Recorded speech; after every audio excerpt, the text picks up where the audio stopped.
Menyenangkan sih ini.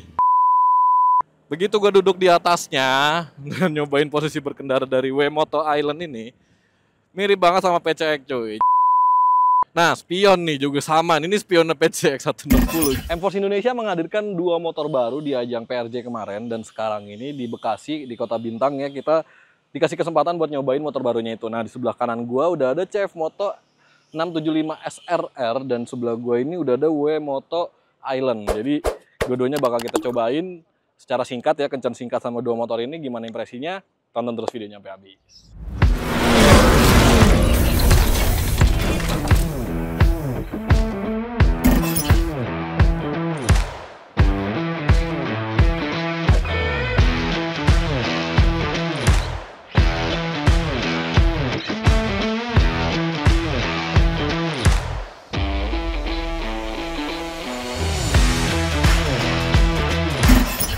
Nah, kalau yang W-Moto Island ini secara tampilan dia skuter maxi banget nih. Bisa dilihat bodinya depannya gede ya kan, terus dia belakangnya juga masih gede, kaki-kakinya juga agak gambot gitu ya, yang bikin tampilannya bener-bener kayak motor maxi gitu. Nah, kalau secara singkat sih dia tampilannya futuristis banget, yang kelihatan dari DRL-nya nih ya kan, tajam-tajam segala macem, udah LED juga. Dan yang paling menarik di W-Moto Island ini adalah dia decknya rata, jadi bener-bener nggak ada tangki di tengah, jadi tangkinya masih di bawah jok. Jadi lu lebih leluasa lah ya buat bawa barang bawaan situ, entah lu mau bawa galon, bawa apa, karena ini luas banget decknya, bahkan bisa buat selonjoran juga. Nah, kalau di panel meter dia ada digital, terus di sini ada jok yang lumayan besar bertingkat, belakangnya juga sudah pakai LED semua lampu belakangnya. Nah, karena dia sebuah skuter maxi, tentu pakai shock breaker belakang itu udah dual shock dan udah pakai tabung juga. Jadi emang menunjang kenyamanan banget di W-Moto Island ini. Nah, mesinnya tuh ada di bagian tengah ya, kayak motor matic pada umumnya, nggak kelihatan, jadi cuma kelihatan CVT sama box filter doang. Kalau mesinnya sendiri dia 150 cc, tenaga itu sampai 15,8 horsepower, cukup besar ya untuk sebuah skuter maxi 150 cc. Mungkin bisa sama kayak PCX ya, PCX sekitar segitu juga. Dan dia itu torsinya sampai 14 sekian lah, 14 sekian Nm gitu, gue nggak hafal. Itu emang mirip-mirip banget sama skuter maxi 150 cc yang ada di Indonesia. Sekarang yang W-Moto Island udah, kita bahas yang CF Moto yuk. Nah, ini dia nih, CF Moto 675 SRR. Dia super sport banget ya, kelihatan banget sebagai motor sport fairing. Dan kalau lo lihat sekilas siluet dari lampu depannya ini sekilas mengingatkan kita dengan CBR 600 gitu ya. Tampilannya benar-benar lancip, runcing. Dan ini visornya gede banget ya, jadi dia visornya itu nyambung sampai ke lampu depan cuy. Biasanya kan cuma di bagian sini gitu ya. Terus ini masih ada bodinya, ini enggak, benar-benar sampai depan sini. Itu visor semua.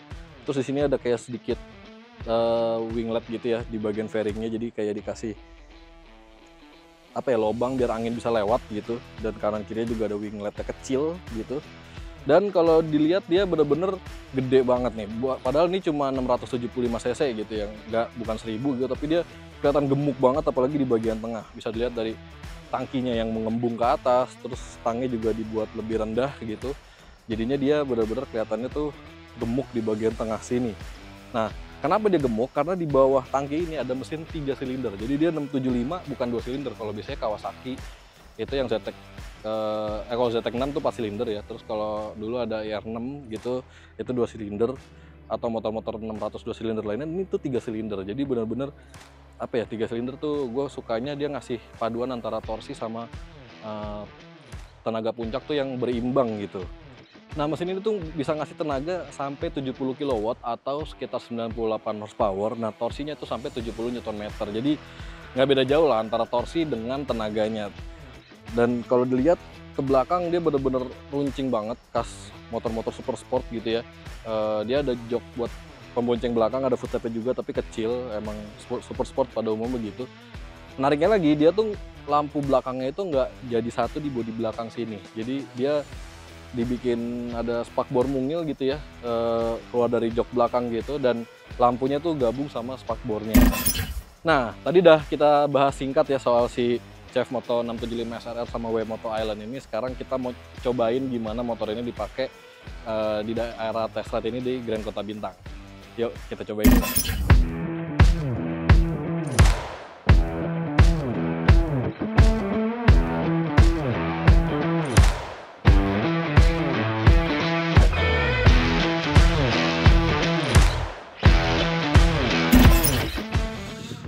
Terakhir nyobain CF Moto 675 SRR. Ini 3 silinder, jadi cukup menarik nih buat dibahas.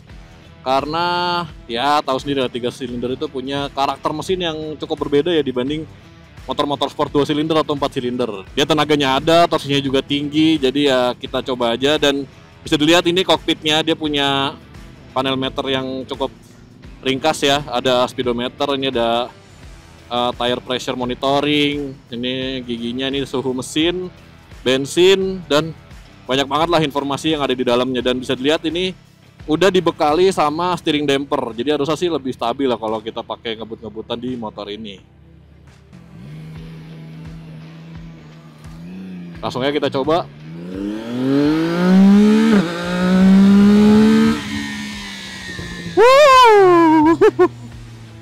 menyenangkan sih ini.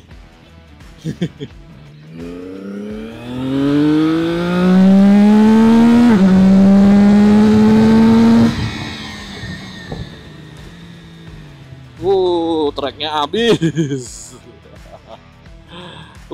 Menyenangkan sih. Impresi pertama gue naik motor ini tuh ya posisinya ya bungkuk lah ya, namanya juga motor sport. Cuma dia tuh rasanya jauh banget dari jok sampai ke setang ini. Jadi emang bener-bener bungkuk banget naik motor ini. Walaupun sebenarnya sih masih asik-asik aja, karena ya mungkin gue baru pakai juga, jadi belum terasa pegel banget. Terus ini footstep-nya tuh udah agak tinggi cuy. Jadi buat sebuah motor sport yang masih standaran gini ya, itu tuh footstep-nya udah lumayan tinggi. Jadi ya ada berasa banget lah lu mau nikung-nikung pakai motor ini tuh udah enak gitu, nggak takut bakal gesrot gitu footstep-nya. Terus yang paling gue suka dari motor ini adalah suaranya cuy. Jadi dia walaupun masih standar, mesinnya tuh 650 cc, 675 gitu ya, tapi dia suaranya tuh menggelegar banget cuy. Ini gue geber dikit ya.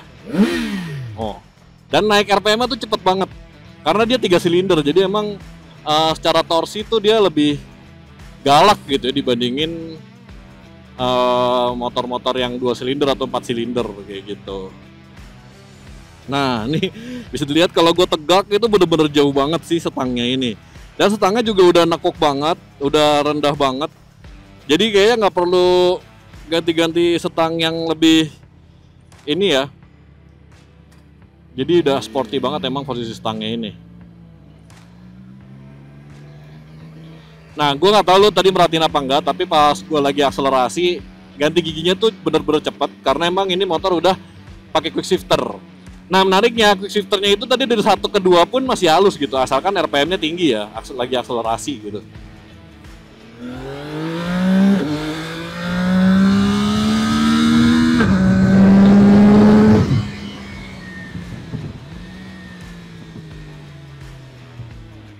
Nah, sejauh ini sih mesinnya sih belum panas, ini udah dipakai muter-muter dari tadi sama teman-teman media.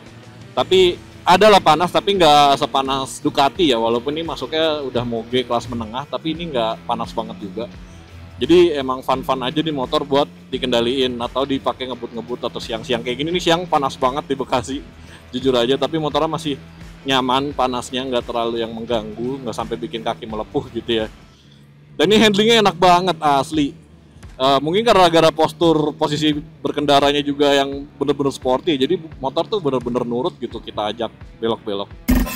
Oke, kira kita nyobain juga nih W-Moto Island. Nah, ini adalah motor yang segmennya di skutik maxi ya, dan kalau dilihat sih sekilas emang beda lah desainnya sama skutik-skutik maxi yang udah ada di Indonesia, entah itu PCX, entah itu NMAX gitu ya. Tapi begitu gue duduk di atasnya dan nyobain posisi berkendara dari W-Moto Island ini, mirip banget sama PCX cuy. Jadi kemiripannya di mana? Dari posisi duduk, setangnya yang rendah begini, yang apa ya, rendahnya tuh nggak terlalu jauh juga gitu, pas. Dan speedometernya tuh jauh banget rasanya. Jadi speedometernya di bawah, dan visornya ini dia bener-bener pendek. Jadi bener-bener mirip banget. Gue ngerasainnya duduk di atasnya ini mirip banget kayak PCX 160. Cuma kalau PCX 160 kan emang bagian deck sini dia ada tangkinya ya tengahnya. Ini kan rata gitu. Jadi kaki sih lebih bisa kemana-mana nih kalau di motor yang satu ini. Nah, spion nih juga sama. Ini spionnya PCX 160. Jadi ya begitulah. Gue serasa naik PCX 160 aja gitu. Nah, menariknya ini tuh tenaganya dia pakai mesin 160 cc ya kan tadi. Nah, ini tenaganya ya oke lah. Mirip-mirip lah sama PCX gitu ya. Mungkin lebih responsif PCX, ini nggak terlalu responsif, tapi tenaganya tuh ada gitu, dari putaran bawah ke menengah gitu ada, berasa banget kok. Nah lanjut, kalau bicara handling dia sebenarnya enak ya, cukup lincah bisa gue bilang, walaupun nggak stabil banget kayaknya. Tapi ini dipakai buat dalam kota sih masih enak banget, apalagi decknya rata gitu ya, jadi lu bisa ngangkut-ngangkut yang lebih banyak di atas motor ini. Buat suspensi, nah ini suspensinya bisa dibilang sebagai motor Matic yang maxi banget gitu ya, ini cukup empuk, walaupun gue nggak ngerasain ada jalanan yang rusak ya di sini ya. Jadi agak-agak rancu juga gue ngomong begitu, cuma emang kalau ngerasain tadi ada sedikit nginjek batu atau apa itu bener-bener halus banget rasanya bantingannya. Buat belok-belok juga handlingnya si suspensinya itu masih anteng gitu, jadi oke lah. Nah yang gue perhatiin banget ini adalah getaran mesin nih. Jadi dia tuh berasa banget getaran mesinnya, baik di kaki ataupun di tangan nih. Jadi kerasa ada getaran-getaran gitu, gitu tuh terasa sampai kaki sama tangan pengendara. Sisanya sih masih oke, motor ini enak gitu ya dipakai, mau harian mau jarak jauh harusnya sih enak ya. Apalagi ini bisa selonjoran juga di bagian kakinya. Jadi bisa lebih santai lah, nggak terlalu capek gitu. Walaupun ini sama kayak PCX ya, nggak terlalu nopang banget kaki kayak PCX yang 160 pertama kali kayak gitu. Tapi ya kalau kita ke dalam, kakinya tuh luas banget di bagian deck bawah, lu mau taruh mana ya juga bisa. Setelah kita cobain dua motor ini, kesimpulannya sih yang ini enak banget buat harian. Nah kalau yang satu ini emang motor hobi banget, tapi masih bisa lu pakai harian juga kalau lu mau capek-capekan nunduk ya. Dan lu mau buat hobi touring ataupun track day gitu, ini juga enak banget motornya buat dipakai. Buat harganya si W Moto Island ini ditawarkan dalam harga 26 jutaan. Nah kalau di CF Moto 675 SRR ini ditawarin dengan harga 239 juta. Jadi emang dua-duanya kompetitif banget harganya, walaupun produknya itu benar-benar apa ya, tampilannya beda gitu ya dibanding motor-motor yang ada dari pabrikan Jepang atau Eropa sekalipun. Nah sekarang gimana pendapat lo soal dua motor ini? Berikan pendapat lo di kolom komentar di bawah, dan jangan lupa juga untuk like dan subscribe channel Brem by Yuzon Indonesia untuk mengetahui video otomotif berikutnya. See you in the next video. Bye-bye.